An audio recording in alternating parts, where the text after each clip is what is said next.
TNN TV के बैनुल-अक़वामी bulletin के साथ मैं हूं कौकब फारूकी।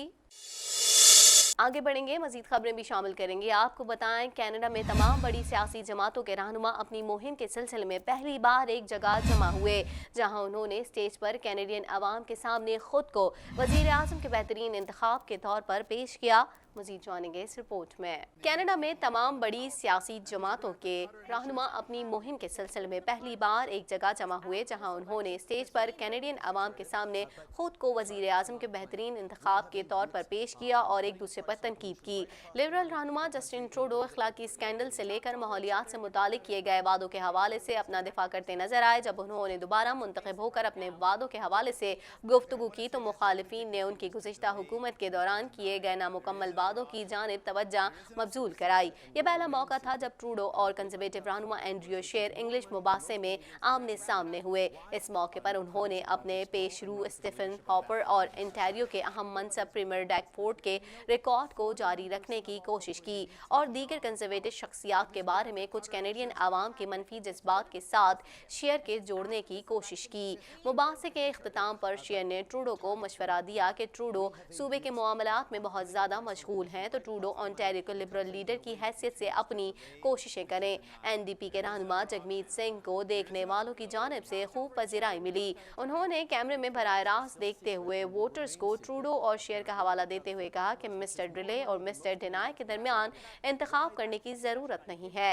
ग्रीन पार्टी की रहनुमा एलिज़ाबेथ मे ने कुछ वन लाइन्स की पेशकश भी की, जिसमें उन्हें उम्मीद है कि ट्रूडो दूसरी बार अक्सरियती मैंडेट से नहीं जीत पाएंगे, क्योंकि वो अपने वादे पर अमल नहीं करते हैं। और फिर ये ऐलान भी किया कि शेयर वजीर आज़म नहीं बनेंगे। ब्लॉक क्यूबिको के रहनुमा फ्रांसुआ ब्लाशने का कहना था कि उनकी जमात से कोई वजीर आज़म नहीं बन रहा। ताहम उन्होंने एतराफ़ किया कि उनका ये बेहतरीन मौका है कि मुमकिना तौर पर अक़लियती मंजरनामे में ताकत का तवाज़ुन बरकरार रहे, जबकि वो क्यूबिक में 78 सीटें निकालने के लिए पुरुमीद है। पीपल्स पार्टी ऑफ कैनेडा की रहनुमा मैक्सिम बर्नियर को बराह रास्त चैलेंज किया गया था कि वो इमिग्रेशन को कम करने से मुतालिक अपने मौक़िफ़ का दिफा करें। इस हकीकत के जवाब में ये तारिकीन वतन को इमिग्रेशन की सतह को जोड़ने में दुश्वारी का सामना करना पड़ता है। उसने इमिग्रेशन डेटा और माहिरीन दोनों को ज़्यादातर गलत करार दिया है। हम नहीं चाहते कि हमारा मुल्क यूरोप की तरह हो, जहां उन्हें अपने तारिकीन वतन को मरबूत करने में बड़ी मुश्किल पेश आए। माहौलियात, immigration, bill 21, tax, child care, तासुब की रोकथाम जैसे मौजू ज़ेर बहस रहे, जबकि इस अहम मुबासे के दौरान खारजा पॉलिसी, बैनुल-अक़वामी तिजारत, मुतवाज़न बजट, साबिक फौजियों की खिदमात, सीनियर्स, माहीगीर, किसान और मुकम्मल अटलांटिक कनाडा के मौज़ूआत पर वक्त की कमी के सबब मुख्तसर गुफ्तगू की गई। जुमेरात के रोज़ फ्रांसीसी ज़बान में तमाम 6 रहनुमाओं पर मुश्तमिल एक और कमीशन के ज़ेर एहतमाम मुबासा हो रहा है, जो शायद इस वक्त ये उन्वानात सामने आएंगे। For breaking news, please subscribe our TNN page. Canada में इलेक्शन का मौसम है, जबकि इस सिलसिले में प्री पोलिंग का अमल जारी है, जिसमें कनाडा भर में तलबा एडवांस पोलिंग स्टेशन पर अपनी राय का इजहार कर रहे हैं। ये अमल 9 अक्टूबर तक जारी रहेगा। मजीद अहवाल इस रिपोर्ट में। कनाडा में इलेक्शन का मौसम है, जबकि इस सिलसिले में प्री पोलिंग का अमल जारी है, जिसमें कनाडा भर में तलबा एडवांस पोलिंग स्टेशन पर अपनी राय का इजहार कर रहे हैं। ये अमल 9 अक्टूबर तक जारी रहेगा। पूरे इंतखाब के दौरान तलबा की यूनियन तलबा को वोट डालने के लिए हौसला अफजाई कर रही हैं और कनाडा के फेडरेशन ऑफ स्टूडेंट के टाइम टू बोर्ड मुहिम को उजागर कर रही है, ताकि तालीम के उमूर को इंतखाब में नुमाया करें। इलेक्शन कनाडा के मुताबिक 9 अक्टूबर तक कनाडा के तमाम कॉलेजेस और यूनिवर्सिटीज़ में कॉलेज ग्रेजुएट और अंडर ग्रेजुएट तलबा प्री पोलिंग में हिस्सा ले सकते हैं। इलेक्शन कनाडा की जानिब से मुल्क भर में 115 जदीद पोलिंग स्टेशन कायम किए गए हैं। 2015 के वफाकी इंतखाबात में कनाडा के 70 कैंपस जदीद तरीन पोलिंग स्टेशनों पर 70,000 से ज़ायद तलबा ने अपना हक राही दही इस्तेमाल किया था। For breaking news, please subscribe our TNN page. Canada भर में माहौलियाती आलूदगी के हवाले से किए जाने वाले एहतजाज की वजह से शहरियों को मुख्तलिफ मकामात पर ट्रैफिक जाम का सामना करना पड़ा। मजीद जानेंगे इस रिपोर्ट में। کینیڈا بھر میں ماحولیاتی آلودگی کے حوالے سے کیے جانے والے احتجاج کی وجہ سے شہریوں کو مختلف مقامات پر ٹریفک جام کا سامنا کرنا پڑا۔ اس مہم کی سربراہی کرنے والا گروپ، جسے ایکسٹینشن ریبیلین یا XR کے نام سے جانا جاتا ہے، اب وہ ہوا کی ہنگامی صورت کی جانب توجہ مبذول کرانے کی کوشش کر رہا ہے۔ XR مظاہرین نے اس مہم کے لیے پوری دنیا کے 60 پلوں کو نشانہ بنایا اور بلاک کر دیا، جس کو انہوں نے برج آؤٹ کا نام دیا ہے۔ اسی طرح کے احتجاج London, Germany, Austria, Spain, New Zealand, Holland اور آسٹریلیا میں دیکھنے میں آئے۔ ایک کھلے خط میں XR کے وینکوور دھڑے نے کہا ہے کہ وہ لوگوں کی روزمرہ کی زندگی گزارنے میں رکاوٹ پیدا نہیں کرنا چاہتے، لیکن اس گروپ کو کوئی دوسرا راستہ نہیں نظر آتا ہے۔ اس سلسلے میں ٹورنٹو میں بلور وایاڈیک برج سے لے کر ڈینفورڈ اور کیمبرج ایونیو کے قریب مظاہرین جمع ہوئے، جنہوں نے مبینہ طور پر دھرنا دینے کا ارادہ کیا، جبکہ اس دوران کئی مظاہرین کو گرفتار بھی کیا گیا۔ For breaking news, please subscribe our TNN page. Toronto سے خبر شامل کریں گے۔ آپ کو بتائیں، ٹورنٹو پولیس سروس اپنے افسروں کو بہتر تربیت دینے کا وعدہ کر رہی ہے تاکہ وہ ذہنی صحت کے بحرانوں اور کسی بری لت کا سامنا کرنے والے لوگوں سے ہمدردی سے پیش آئیں۔ مزید جانیں گے اس رپورٹ میں۔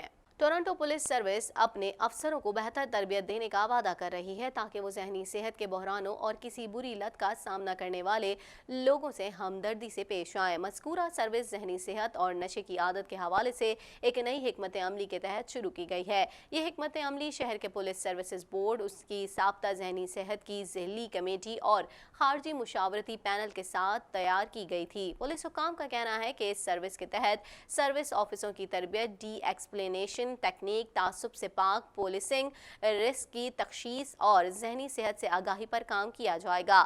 اس سے نقصانات کو کم کرنے کے حصول بھی سکھائے جائیں گے، جن کا مقصد منشیات کے استعمال کے منفی اثرات کو پرہیز کیے بغیر کم کرنا ہے۔ اس پروگرام میں کمیونٹی کے ذہنی صحت اور نشے کے مسائل سے متعلق تجربہ رکھنے والے افراد کے معاونت سے مدد حاصل کی جائے گی۔ For breaking news, please subscribe our TNN page. امریکہ اور چین کے درمیان تجارتی جنگ میں شدت آ گئی۔ امریکہ نے 28 چینی کمپنیوں کو بلیک لسٹ کر دیا۔ مزید جانتے ہیں اس رپورٹ میں۔ امریکہ اور چین کے درمیان تجارتی جنگ میں شدت آ گئی۔ امریکہ نے 28 چینی کمپنیوں کو بلیک لسٹ کر دیا۔ تفصیلات کے مطابق امریکہ نے جن چینی کمپنیوں کو بلیک لسٹ کیا ہے، ان میں ویڈیو نگرانی مصنوعات بنانے والی معروف کمپنی ہائیک ویژن بھی شامل ہے۔ غیر ملکی خبررساں ادارے کے مطابق امریکی حکام کا کہنا ہے کہ سنکیانگ میں انسانی حقوق کی پامالیوں پر پابندی عائد کی گئی۔ ان پابندیوں کے بعد دونوں ممالک کے درمیان کشیدگی میں مزید اضافہ ہو گیا ہے۔ چینی کمپنیوں پر امریکی مصنوعات کی خریداری پر بھی پابندی عائد کر دی گئی۔ چینی کمپنیوں کو مصنوعات کی خریداری کے لیے واشنگٹن کی اجازت درکار ہوگی۔ For breaking news, please subscribe our TNN page. امریکی اخبار نے دعویٰ کیا ہے کہ ایران اور سعودی عرب کے درمیان خفیہ مذاکرات کا آغاز ہو چکا ہے۔ مذاکرات اگرچہ بالواسطہ ہیں، لیکن اس کے باوجود اسے شاندار پیش رفت کہا جا سکتا ہے۔ مزید جانیں گے اس رپورٹ میں۔ امریکی اخبار نے دعویٰ کیا ہے کہ ایران اور سعودی عرب کے درمیان خفیہ مذاکرات کا آغاز ہو چکا ہے۔ مذاکرات اگرچہ بالواسطہ ہیں، لیکن ان کے باوجود اسے شاندار پیش رفت کہا جا سکتا ہے۔ تفصیلات کے مطابق مشرق وسطیٰ کو جنگ کے دہانے تک پہنچانے والی برسوں سے جاری بڑھتی دشمنی اور اثر و رسوخ میں اضافے کے مقابلے کے بعد اب ایران اور سعودی عرب نے کشیدگی کے خاتمے کے لیے بالواسطہ طور پر خاموش مذاکرات کا آغاز کر دیا ہے۔ امریکی اخبار کی رپورٹ کے مطابق مذاکرات اگرچہ بالواسطہ ہیں، لیکن اس کے باوجود اسے شاندار پیش رفت کہا جا سکتا ہے، کیونکہ چند ہفتوں قبل ہی الزامات اور سخت بیانات کی شدید جنگ جاری تھی اور سعودی عرب کی تیل کی تنصیبات پر حملہ ہوا، جس کے بعد صورتحال تیزی سے بگڑتی نظر آئی۔ رپورٹ میں کہا گیا ہے کہ 14 ستمبر کے حملے کے بعد امریکی صدر ڈونلڈ ٹرمپ کی جانب سے ایران کے خلاف کارروائی سے انکار کے بعد ہی سعودی عرب نے مسئلہ حل کرنے کے لیے اپنی کوششیں شروع کر دی تھیں۔ اخبار کے مطابق ایران نے ہمیشہ سے ہی سعودی عرب کو امریکہ اور اسرائیل سے دور رکھنے کی کوشش کی ہے، لیکن سعودی تیل تنصیبات پر حملوں کے بعد ٹرمپ کی جانب سے ایران کے خلاف فوجی کارروائی سے انکار کی وجہ سے لگتا ہے کہ ایران سعودی مذاکرات کے لیے امید کی کرن پیدا ہوئی ہے۔ For breaking news, please subscribe our TNN page. शाम में कुर्द मलेशिया के खिलाफ तुर्की के ऑपरेशन के ऐलान के बाद अमरीकी फौज का तुर्क सरहद से इनखला शुरू हो गया, जबकि तुर्की की जानिब से ऑपरेशन का आगाज किसी भी वक्त शुरू हो सकता है। मजीद जानेंगे इस रिपोर्ट में। शाम में कुर्द मलेशिया के खिलाफ तुर्की के ऑपरेशन के ऐलान के बाद अमरीकी फौज का तुर्क सरहद से इनखला शुरू हो गया, जबकि तुर्की की जानिब से ऑपरेशन का आगाज किसी भी वक्त शुरू हो सकता है। गैर मुल्की मीडिया के मुताबिक तुर्की की जानिब से शाम के शुमाली इलाके में कुर्दों के खिलाफ फौजी ऑपरेशन किसी भी वक्त शुरू किए जाने का इम्कान है। मीडिया से गुफ्तगू करते हुए तुर्क सदर रजब तैयब एर्दोगान का कहना था कि शाम में कुर्द मलेशिया के खिलाफ ऑपरेशन किसी भी लम्हे शुरू हो सकता है। उनका कहना था कि तुर्क फौज तैयार है। मैं हमेशा एक मुहावरा कहता हूँ कि हम किसी भी रात खबरदार किए बगैर आ जाएंगे। तुर्क सदर का कहना था कि उन दहशतगर्द ग्रुपों के खतरात बर्दाश्त करने का अब कोई सवाल पैदा नहीं होता। तुर्क वजीर खारजा ने भी सोशल मीडिया पर जारी बयान में कहा है कि वो मुल्क की सलामती और बका के लिए खित्ते से दहशतगर्दों के खात्मे के लिए पुरअज़्म है। For breaking news, please subscribe our TNN page. इसी के साथ ही TNN TV के न्यूज़ स्टूडियो से फिल वक्त इतना ही। मज़ीद खबरों और अपडेट्स के लिए देखते रहिए TNN TV।